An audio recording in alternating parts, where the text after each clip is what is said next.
ఈ విషయంగా మనం సాధన చేస్తూ ఉండాలి. ప్రయత్నం చేయాలి, సాధన, ఏకాగ్రత. అయితే కొంతమందికి విడవకుండా అదే ఆలోచనతో ఉంటే అది సాధ్యమవుతుంది. అలా కాకుండా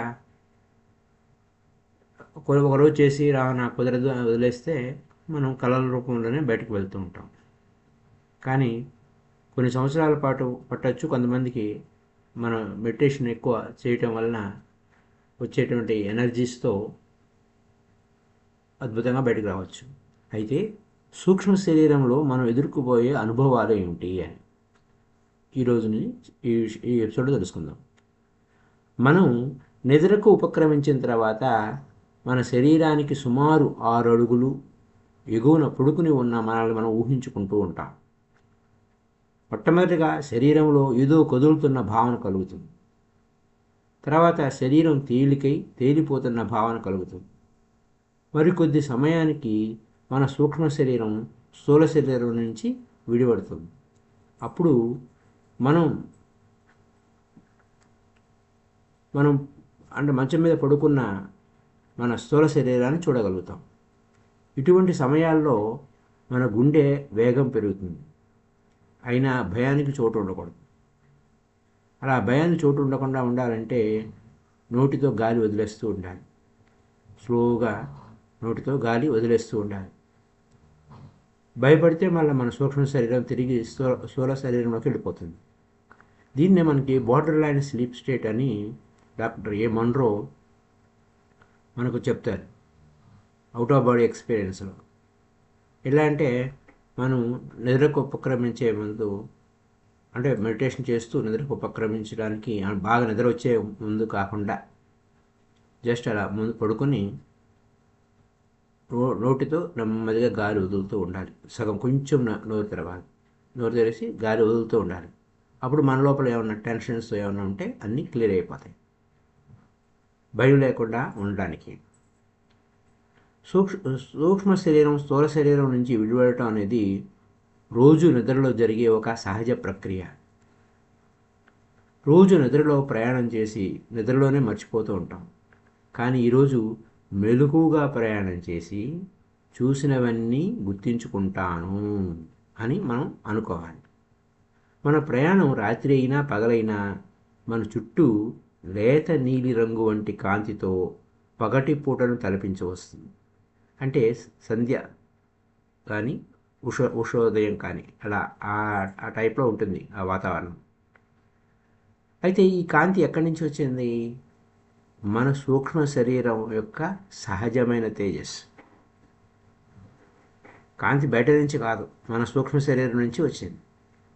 మన సూక్ష్మ శరీరం స్థూల శరీరంలా ఉన్నప్పటికీ అది రక్త మాంసాల్లో ఎముకలతో కూడి ఉండదు. ఈ సూక్ష్మ శరీరం మృదువైనటువంటి ప్లాస్టిక్ లాంటి పదార్థంతో తయారు చేయబడింది కాబట్టి అది ప్లాస్టిక్ అంటే ప్లాస్టిక్ కాదు, లాంటిది. కాబట్టి అది తనకు కావలసిన రూపానికి మారిపోతుంది. ఈ సూక్ష్మలోకంలో మనం కోరుకున్న దుస్తులు ధరించవచ్చు. ఒకవేళ మన దుస్తుల గురించి ఎలాంటి సంకల్పం చేయకపోయినా ఎదుటివారి ఆలోచనలు బట్టి మన దుస్తులు మారుతూ ఉంటాయి. మనం సూక్ష్మ శరీరంతో ప్రయాణం చేసేటప్పుడు తలుపులు తెరవకుండానే వాటి గుండా ప్రయాణం చేయవచ్చు. గోడలు, తలుపులు లాంటి స్థూలలోకపు వస్తువులు ఏవి మన ప్రయాణానికి ఆటంకపరచలేవు. మెట్లు, మిద్దెలు వంటివి కష్టపడి దిగవలసిన అవసరం లేదు. మన సంకల్ప శక్తితో వాటిని దిగవచ్చు. మేడపైన నిలబడి ఉన్న మనం క్రింద ఉండాలని ఆలోచన రాగానే మరుక్షణం కిందకు వచ్చేస్తాం. దీనికి కారణం మనలో గురుత్వాకర్షణ శక్తి లోపించడమే. మొదట మనకు ఇదంతా ఒక వింత అనుభూతి కలుగుతుంది. కాస్త అలవాటుగా అయితే ఎంతో సులభంగా ఉపయోగకరంగా ఉంటుంది. అయితే ఈ సూక్ష్మ శరీరయానంలో మన వేగం మన ఇష్టం. మనం కావాలనుకుంటే ప్రపంచాన్ని 2.5 నిమిషాల్లో చుట్టి రావచ్చు. కాబట్టి మన ఈ రోడ్లపై ప్రయాణానికి సూక్ష్మలోకపు ప్రయాణానికి పోలికే ఉండదు. పైగా మనకు దారి తెలియదనే ప్రశ్నే ఉండదు. మనం కోరుకున్న గమ్యానికి మనం చేరతాం. మనం ప్రయాణం చేసే మార్గం సముద్రం పైనైనా నేలపైనైనా మన వేగం తగ్గదు. ఎన్నోసార్లు మనం ఊరి పేరు గుర్తించేటప్పటికే కొన్ని ఊర్లు దాటేసి ఉంటాం. ఇలా ప్రయాణం చేస్తూ మనం కావలసిన స్థలానికి రాగానే వేగం తగ్గించి కావలసిన చోటుకి వెళ్ళవచ్చు. మొదట మనం వీధులలో తిరిగేటప్పుడు మనలో కలిగే భావనలు తెలుసుకుందాం. జనంతో రద్దీగా ఉన్న ఒక వీధిలో మనం సూక్ష్మ శరీరంతో ప్రయాణం చేసేటప్పుడు మన గుండా స్థూల శరీరాలు, వాహనాలు వంటివి దూరిపోతూ ఉంటాయి. ఇది వారికి ఏదో మేఘం లేదా పొగ తాకిన అనుభూతి కలగజేస్తుంది. కానీ మనలో ఎటువంటి భావన కలగదు. అదే మరో సూక్ష్మ శరీరం మన సూక్ష్మ శరీరంలోంచి దూరినట్టయితే మటుకు మనకు కాస్త తేడా కనిపిస్తుంది. దారిలో మనకు నచ్చిన పుస్తకాల అంగడిలోకి వెళ్ళి కావలసిన పుస్తకాలు చదవచ్చు. పుస్తకాల వరుసలో ఎటువంటి మార్పు లేకుండా మన చేతికి పుస్తకం వస్తుంది. అంటే ఆ పుస్తకం గురించి మనకు వచ్చిన ఆలోచనలను ప్రతిరూపమే మన చేతిలో ఉన్న పుస్తకం. ఇలానే మన పండ్ల అంగడికి వెళ్ళి పండు తినవచ్చు. హోటల్కి వెళ్ళి భోజనం చేయొచ్చు. హోటల్కి వెళ్ళి ఖాళీగా ఉన్న కుర్చీలో కూర్చుందాం అనుకుందాం. అప్పుడు మన సూక్ష్మ శరీరం ఎవరికి కనపడదు. కాబట్టి ఏ స్థూల శరీరులైనా వచ్చి మనపై కూర్చోవచ్చు. ఇది వారికి ఎలాంటి తేడా కలిగించదు, కానీ మనకే కాస్త ఇబ్బందిగా ఉంటుంది. కాబట్టి మనమే ఒక టేబుల్ ఊహించుకుని కుర్చీని మన ఊహలతో సృష్టించుకోవచ్చు. వెంటనే ఒక సర్వర్ను కూడా సృష్టించుకోవచ్చు. ఇతడు పూర్తిగా ఆ హోటల్కు సంబంధించిన సర్వర్ పోలికలతోనే ఉండి వారిలాగానే మనకు సేవ చేస్తాడు. మనం కోరింది తెచ్చిపెడతాడు. మనకు కావలసింది తినవచ్చు, తాగవచ్చు, ఎటువంటి అభ్యంతరం ఉండదు. ఇప్పుడు మనం చూడాలనుకున్న ప్రదేశాలను వెళదాం అనుకుందాం. అది మనం చూడని కొత్త ప్రదేశం అయితే ఎలా ఉన్నది అట్లానే కనిపిస్తుంది. కానీ చూసిన ప్రదేశం అయితే ఆ స్థలం పట్ల మన మనసులో ఉన్న ఊహా చిత్రమే కనపడుతుంది. కాబట్టి మనం చూడాలనుకున్న ప్రదేశాన్ని మన ఊహలతో మార్చకుండా ఉన్నది ఉన్నట్లు చూడటం రావాలంటే విపరీతమైన నిశ్చలత అనేది ఉండాలి. సూక్ష్మలోకంలోని శబ్దాలు, రూపాలు స్థూలలోకపు వాసులకు కనిపించవు. కానీ స్థూలలోకపు వారి మాటలు, రూపాలు సూక్ష్మ శరీరంలో ఉన్న వారికి తెలుస్తాయి. ఈ సూక్ష్మలోకంలో ఆటలు ఆడాలంటే విసుగు కలుగుతుంది. ఎవరికైనా విజయము, అపజయము అనేవి ఉంటేనే ఆ ఆటపై ఆసక్తి కలుగుతుంది. కానీ ప్రతిసారి మనదే విజయమైతే ఆ ఆటకి ఆసక్తి నశించి విసుగు కలుగుతుంది. ఆటలో ఉన్న ఆ జయాపజయ అనిశ్చిత స్థితే మనకు ఉత్సాహాన్ని ఇచ్చి ఆటపై ఆసక్తిని పెంచుతూ ఉంటుంది. కానీ ఎప్పుడూ జయమే కలుగుతూ నిశ్చిత స్థితి కలిగి ఆ ఉత్సాహమే నశించినప్పుడు ఇక ఆడి ప్రయోజనం లేదు. మనం సూక్ష్మ శరీరంతో ఉండగా స్థూలలోకపు వాసులను పలకరించినా, ముట్టుకున్నా వారికి ఎలాంటి భావన కలగదు. ఈ శరీరంతో ఎంతో దూరం ప్రయాణం చేసినా అలసట కలగదు. అవకాశం లభిస్తే మనం యుద్ధభూమిలోకి వెళ్ళి అక్కడ జరుగుతున్న దానిని చూడవచ్చు. యుద్ధ విమానాలలోకి వెళ్ళవచ్చు. మన గుండా తోటాలు దూరి వెళ్ళినా మనకి ఎలాంటి నొప్పి కలగదు. అక్కడ మరణించిన వారి తాలూకా సూక్ష్మ శరీరాల అయోమయ స్థితిని మనం చూడవచ్చు. అక్కడకు సూక్ష్మలోకం నుంచి వచ్చిన సహాయకారులు అప్పుడే మరణించిన వారికి సహాయపడటం చూడవచ్చు. కానీ చనిపోయిన వారు తమ స్థూల శరీరాన్ని వదలడానికి ఇష్టపడరు. కానీ వీరు అటు ఇటు తిరిగి సమయం తిరిగి వ్యర్థంగా శ్రమిస్తూ చివరకు అటు తమ స్థూల శరీరానికి వెళ్ళలేక సూక్ష్మలోకపు సహాయకారులకు సహాయాన్ని పొందలేక తికమక పడుతూ ఉంటారు. కారణం వీరి వ్యతిరేక పొర స్థూల శరీరాన్ని విడవడానికి, మరణించడానికి ఇష్టపడక భయపడి వారి సూక్ష్మ శరీరం చుట్టుకుంటుంది. దానితో వారికి సూక్ష్మలోకపు సహాయకారుల మాటలు వినపడవు, వారు కనపడరు. కాబట్టి ఇటు స్థూల లోకానికి చెందక అటు సూక్ష్మలోకానికి చెందక వీరు ఎంతో అవస్థపడుతూ ఉండడం కనపడుతుంది. ఇదంతా తెలిసిన తర్వాత మనకు మనుషుల మీద జాలి కలుగుతుంది. కారణం వీరు తమ నిద్రలో ఇవన్నీ చూసినప్పటికీ మర్చిపోతారు. జరగబోయే విషయాలు చూసినప్పటికీ జ్ఞాపకం ఉంచుకోలేరు. కానీ అదే పరిస్థితి భౌతికంగా ఎదురైనప్పుడు అది ఎక్కడో విన్నదానిలా, చూసిన దానిలాగా ఉందే అనుకుంటారు. అదే మన దగ్గర వారు మరణించటం సూక్ష్మ శరీరంతో చూశామనుకుందాం. మరుసటి దినం మనకు వారి మరణ వార్త తెలియకముందే మనసు కీడును శంకిస్తూ ఉండటం వంటి అనుభవాన్ని మనం చూస్తూ ఉంటాం. మనం సూక్ష్మ శరీరంతో సూక్ష్మలోకంలో ఉన్నప్పుడు లోకవాసుల సహాయం కోసం వారిని మనం బలంగా తలుచుకున్నప్పుడు వారు కనిపిస్తారు. వీరిని సూక్ష్మలోకపు సహాయకారులు అంటారు. వీరి పని అప్పుడే మరణించిన వారికి సరైన మార్గం చూపించడమే. మొట్టమొదట వీరు చేసే పని కొత్తగా మరణించిన వ్యక్తి చుట్టుకున్న వ్యతిరేక పొరలను నాశనం చేయడం కోసం అతనిని తీవ్రంగా ప్రయత్నించమనడం అన్నమాట. తద్వారా మీరు అతని ప్రయత్నానికి సహకరించి దానిని తొందరగాను పూర్తిగాను అతని నుంచి వేరు చేస్తారు. ఈ వ్యతిరేక పొర సూక్ష్మ శరీరం నుండి వేరుపడ్డ వెంటనే ధూళిగా మారిపోతుంది. అప్పుడు సహాయకారులు ఆ కొత్త ఆత్మను అతనికి సరిపడే సూక్ష్మలోకానికి తీసుకువెళతారు. కొత్త చోట వీరి సహాయం ఎంతైనా అవసరం. ఈ నూతన సూక్ష్మ శరీరవాసులను సహాయకారులు సూక్ష్మలోకాలకు తీసుకువెళ్ళడమే కాకుండా అక్కడ పరిస్థితులను, జీవన విధానాన్ని వారికి తెలియజేసే సహాయకారాలు అందిస్తారు. అంతేగాని కొత్తగా వచ్చిన వారిని వారిని వెతుక్కోమని ఎప్పుడూ వదలరు. ఎవరో ఒకరు తప్పక సహాయపడుతూ ఉంటారు. ఇక కొత్త ఆత్మ తన గత జీవితాన్ని మరిచి కొత్త జీవితం ప్రారంభించడమే మిగిలింది. ఇప్పుడు మనము సూక్ష్మలోకంలో మరో విభాగం దేవతల విభాగం. ఈ కోవకు చెందిన వారికి మానవ సామ్రాజ్యంలోని వారిలా ఆలోచనా శక్తి ఉండదు.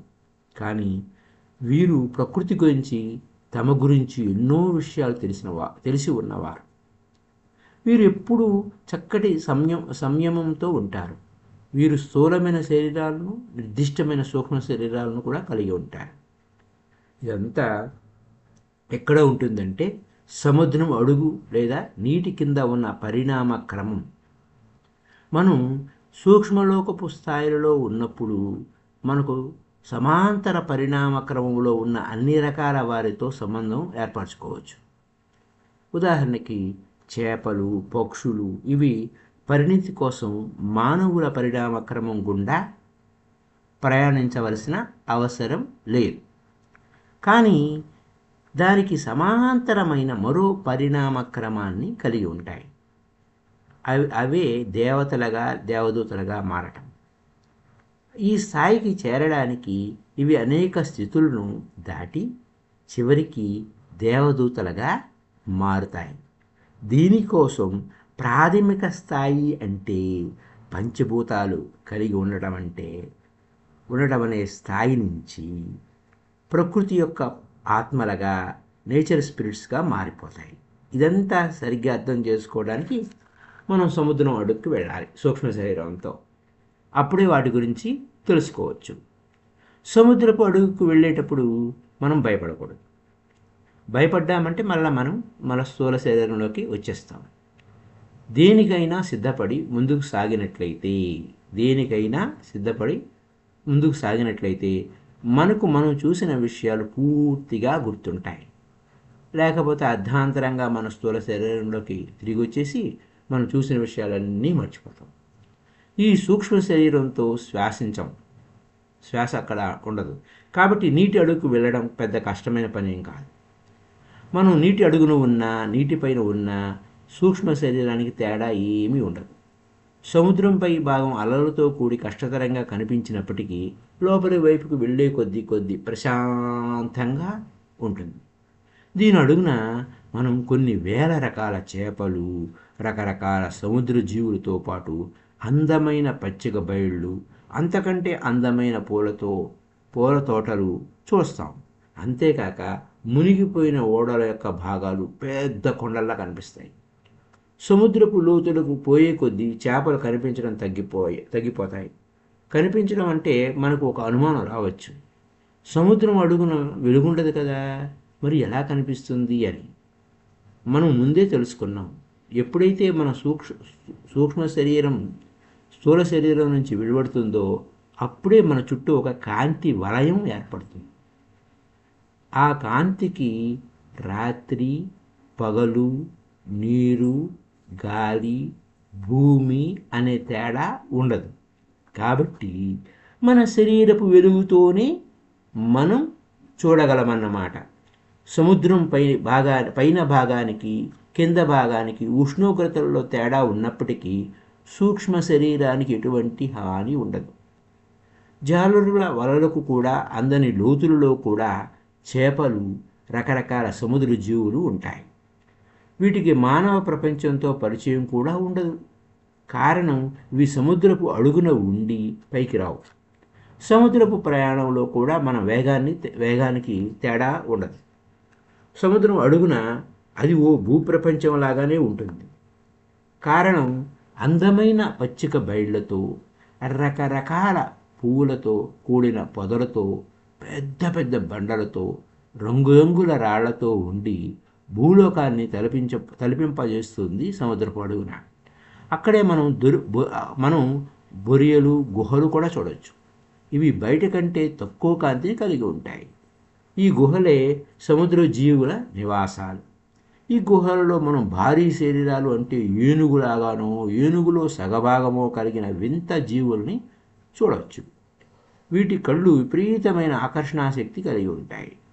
చేపలు, ఇతర జీవులు ఈ ఆకర్షణాశక్తికి లోబడి వాటికి ఆహారంగా మారుతూ ఉంటాయి.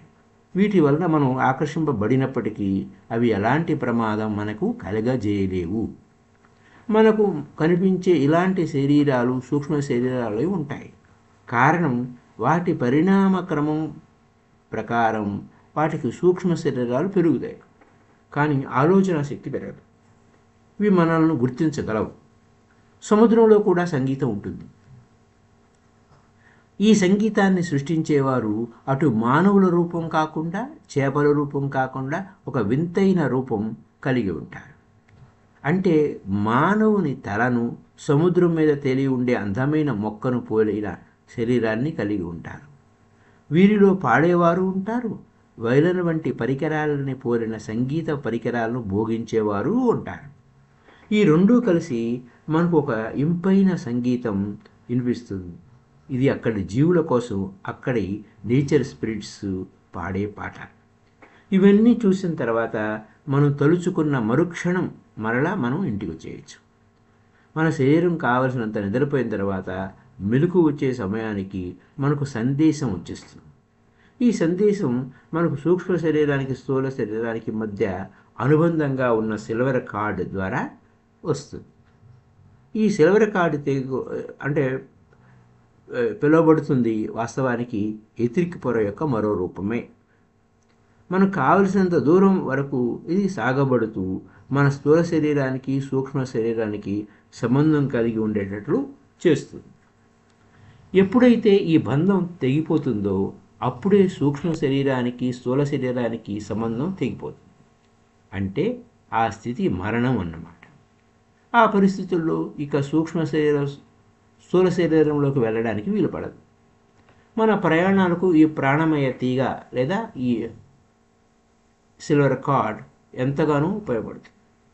మనం ఈ సూక్ష్మ శరీరంతో ప్రయాణం చేసేటప్పుడు పరుపుపై మన స్థూల శరీరం కదలటం, పక్కకు తిరిగి పడుకోవడం వంటి మెలకువ వచ్చేటట్లు చేస్తాయి. మనం ఈ ప్రయాణం సమయంలో మన నిద్ర ఏదైనా శబ్దం వల్ల కానీ మరి ఇతర కారణాల వలన కానీ భంగమైతే మన సూక్ష్మ శరీరం తక్షణం తిరిగి స్థూల శరీరంలోకి చేరుతుంది. మనం చేసిన ప్రయాణాన్ని గురించి నిద్రలేచిన తర్వాత మర్చిపోతాం. కాబట్టి మనం స్థూల శరీరంలోనికి చేరగానే చూసిన విషయాలను వెంటనే రాసుకోవాలి. లేకపోతే తెల్లారిన తర్వాత మనం నిద్ర లేచేసరికి మన మెదడు దాన్ని కలలాగా భ్రమించి దాని స్మృతిని అంటే జ్ఞాపకాన్ని పూర్తిగా నాశనం చేస్తుంది. దానివల్ల మనకు ఏదో ఒకటి రెండు విషయాలు తప్ప మిగిలినవి గుర్తుంటాం. స్థూల శరీరంతో మనం పొందలేక పొందలేని ఆనందాలు, స్థూల శరీరంతో మనం పొందలేని ఆనందాలని సూక్ష్మ శరీరంతో పొందొచ్చు. ఎంతగా ప్రయాణం చేసినా, ఏ పదార్థం తిన్నా, ఏ మత్తు మందు తాగినా, ఏ ప్రదేశానికి వెళ్ళినా సంతోషంగా ఉండగలగడం ఈ సూక్ష్మ శరీరంతో మాత్రమే సాధ్యపడుతుంది. అంతేకాక మనం సూక్ష్మలోకపు వాసులతో స్నేహ సంబంధాలను పెంచుకోవచ్చు. అవసరమైనప్పుడు వారి సహాయాన్ని మనం పొందవచ్చు. సో మై డియర్ ఫ్రెండ్స్, అలాగే మనం సూక్ష్మ శరీరయానం చేసేటప్పుడు మన ప్రయాణ వివరాలన్నీ గుర్తుండాలని లేదు, అన్నీ మర్చిపోవచ్చు. అదంతా మనం రోజువారీ పనులపై ఆధారపడి ఉంటుంది. ఒక్కో రోజు సూక్ష్మ శరీరయానం జరగకుండా కూడా ఉండొచ్చు. అంటే సూక్ష్మ శరీరయానం చేయాలి, అయ్యో ఈరోజు అవలేదే అని మనం అనుకోకూడదు. ఎదుటివారు చెప్పిన విషయాలను ఎప్పుడూ గుడ్డిగా నమ్మకూడదు. అది సాధ్యమా అసాధ్యమా అని మనం అంచనా వేసుకోవాలి. అసాధ్యమని పూర్తిగా నమ్మకుండా కూడా ఉండకూడదు. ఏదైనా మనం సొంతగా అనుభవం సంపాదించుకోవాలి. దానిని అప్పుడు సంపాదించుకునే వరకు దాన్ని పూర్తిగా నమ్మకూడదు. అలాగే అసాధ్యమని కొట్టివేయకూడదు. సాధ్యపడే విషయమే అని అనుకోవాలి. సాధ్యమేమో చూద్దాం, ఎంతవరకు మనం అనుభవం తెచ్చుకుందాం కదా అనుకోవాలి. సత్యాసత్యాలను తెలుసుకోవడం కోసం తీవ్రంగా ప్రయత్నించాలి. మనం స్థూల శరీరంతోనే కాక సూక్ష్మ శరీరంతో కూడా ఎన్నో అనుభవాలు కూడా పొందవచ్చు అని తెలుసుకున్నాం.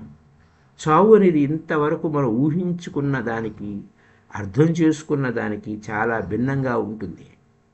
చనిపోయారు, ఇక లేరు అనుకున్న మన వారందరూ జీవించే ఉన్నారని తెలుసుకోగలుగుతాం.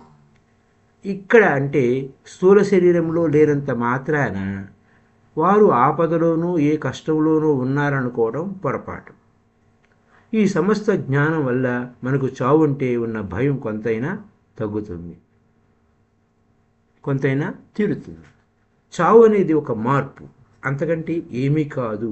అది ఒక వరం, శాపం ఎన్నటికీ కాదు. చావు గురించి ఏమీ తెలియని వారికి చావు దుఃఖాన్ని, కష్టాన్ని కలిగిస్తుంది. కానీ దాని గురించి ఒక ఇంతైనా తెలిసిన వారు దానిని ఒక విశ్రాంతిగాను వరంగాను భావిస్తారు. మరి ఈ యొక్క మరణాంతర జీవితం, మరణం గురించి మరిన్ని విషయాలు రేపటి ఎపిసోడ్లో తెలుసుకుందాం. Thank you. Up to now.